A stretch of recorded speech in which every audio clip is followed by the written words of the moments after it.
Salom Jobbox obunachilari, ko'rib turganingizdek, bugungi obzorimizda robot pilisos, bu oddiygina robot pilisos emas, balki Xiaomi tarafdan taqdim etilgan, texnologiyaga boyitilgan hamda juda ham aqlli bo'lgan Xiaomi X20 Max robot pilisosi. Bugun sizlar bilan bu robot pilisosi barcha xususiyatlarini va uylarni qanchalik toza tozalashini ko'rib olamiz. Videoni boshlashdan oldin esa like va podpiska bosishni unutmang. Ketdik. Robot pilisosimizning komplektidan ko'rib turganingizdek, robot pilisosi o'zi hamda dok stansiyasi chiqdi. Bu oddiygina dok stansiya emas, balki aqlli bo'lgan va juda ham ko'p funksiyalarni bajara oladigan dok stansiya hisoblanadi. Bu faqatgina robot pilisosidagi chiqindilarni tortib olish bilan emas, balki robot pilisos orqasida joylashgan moblarni 55 gradus issiqlikda tozalab, ularni hidlanib qolmasligi uchun issiqqina havoda quritish funksiyasiga ham ega bo'ladi. Mana bu qismida ikkitagina konteyneri joylashtirilgan, ya'ni ikkalasi ham 4 litrdan, bittasiga toza suv solasiz, ikkinchisi esa mana bu mobdan chiqqan kir suvni to'plash vazifasini bajaradi. Dok stansiyamizning chiqindi qopini 75 kunda bir martagina almashtirsangiz kifoya. Bundan tashqari, bu robot pilisosni quvvatlash vazifasini ham bajaradi. Oldingi robot pilisoslarda dok stansiya mavjud bo'lmas edi, faqatgina quvvatlovchi stansiyasi bo'lardi, kichkinagina. Bu noqulaylik tug'dirardi, chunki robot pilisos uyingiz tozalab bo'lgandan keyin robot pilisosi o'zini qaytadan yana tozalashingiz kerak bo'lar edi.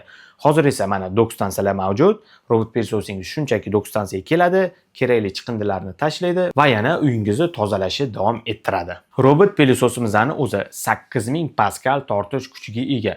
Bu degani faqatgina pollaringizdagi chiqindilarni emas, balki gilamingizga ham o'tib, undagi chiqindilarni so'rib olish xususiyati bor degani. Oldingi robot pilisoslar hammasi ham gilamlarni tozalay olmasdi. Qo'shimchasiga bu robot pilisosimizda ham chiqindilarni tozalash hamda polingizni artish bilan ham shug'ullanadi. Ya'ni orqa moblari avtomatik tarzda namlanadi va polingizni artib ketadi, ya'ni changlardan himoya qiladi.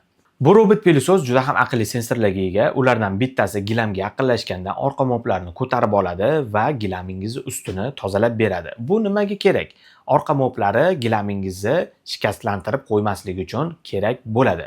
Bundan tashqari bu sensorlar buyumlarni aniqlash, ularni aylanib o'tish, to'siqlarni aniqlash va to'siqlarni aylanib o'tish bilan, qo'shimchasiga zina bo'ladigan bo'lsa, ostki sensorlar balandlikda aniqlaydi va robot pilisos tushib ketishidan himoya qiladi. Robot pilisosimizning orqa mobi chiqish, ya'ni uzayish xususiyatiga ega, burchaklarga borganda u yerdagi changlarni bemalol artishga yordam beradi. Qo'shimchasiga oldi shotkasi burchakda joylashgan chiqindilarni surib va 8000 paskalga ega bo'lgan tortish kuchidan ularni olib ketadi. Ko'pchilik robot pilisos olmasligi uchun sabab nima edi? Birinchidan burchaklarni yaxshi tozalay olmasligi, ikkinchidan esa sochlarning yopishib qolishi. Ya'ni sochlar o'ralib qolardi va uni tozalash kerak bo'lardi. Bu robot pilisosda ushbu muammolar yechildi. Birinchidan chiqadigan, ya'ni uzayadigan moblar bemalol chiqindilarni tozalaydi. Ikkinchidan o'tkir tig'li nasatkalar joylashtirilgan. Bu nasatka bilan sochlar umuman muammo emas, chunki sochlar o'ralashib boshlaganda u o'tkir tig'lar sochlarni kesib tashlaydi va robot pilisos ularni so'rib oladi. Bitta qilib aytganda, tozalashdan keyin robot pilisosni ko'tarib turib yana tozalashi umuman hojati yo'q. Pilisosimizni dastur orqali bemalol boshqarsangiz bo'ladi, ya'ni Mi ilovasi orqali.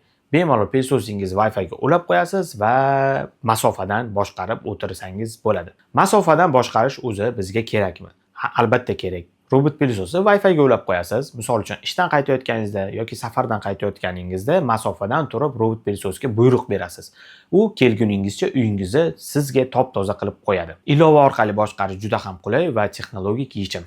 Robot pilososimizda 4 xil rejim bor va tortish kuchini ham sozlasangiz bo'ladi. Ilova orqali uyingiz xaritalangan bo'ladi va o'zingizga aynan kerakli joyni belgilab turib, robot pilososni tozalashga yuborish imkoniyati mavjud. Ilovaning qulayliklari juda ham ko'p. Misol uchun, kun davomida necha marta tozalash kerakligini, soat nechida tozalash kerakligini, filtrlari, nasatkalari va qo'shimchasiga ichida joylashtirilgan qutisi to'lib qoldimi yo'qmi, ularni nazorat qilishingiz mumkin.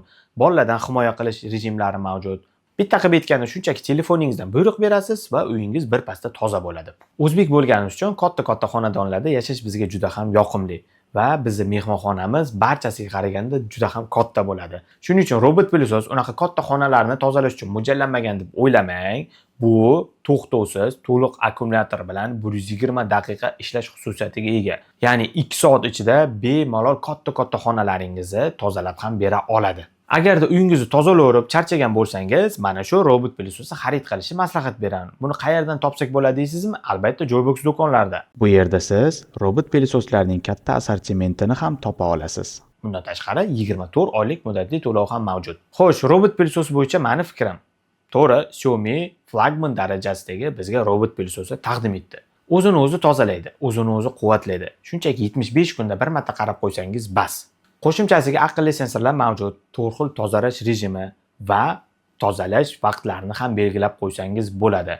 Sochlar muammo edimi, ularga ham innovatsion yechim qilib berishgan. Bitta qilib aytganda shunchaki xarid qilish kerak va sizga tayyorgina dastyor bo'ladi. O'sha tozalashga ketkazayotgan vaqtingizni o'zingizni rivojlantirishga yoki biron bir foydali ish bilan shug'ullanishga sarflaganingizni men ma'qul deb hisoblayman. Xo'sh, robot pылесос bo'yicha obzorimiz o'z nihoyasiga yetdi. Like va podpiska bosishni unutgan bo'lsangiz bosib qo'ying. Keyingi videolarda ko'rishguncha.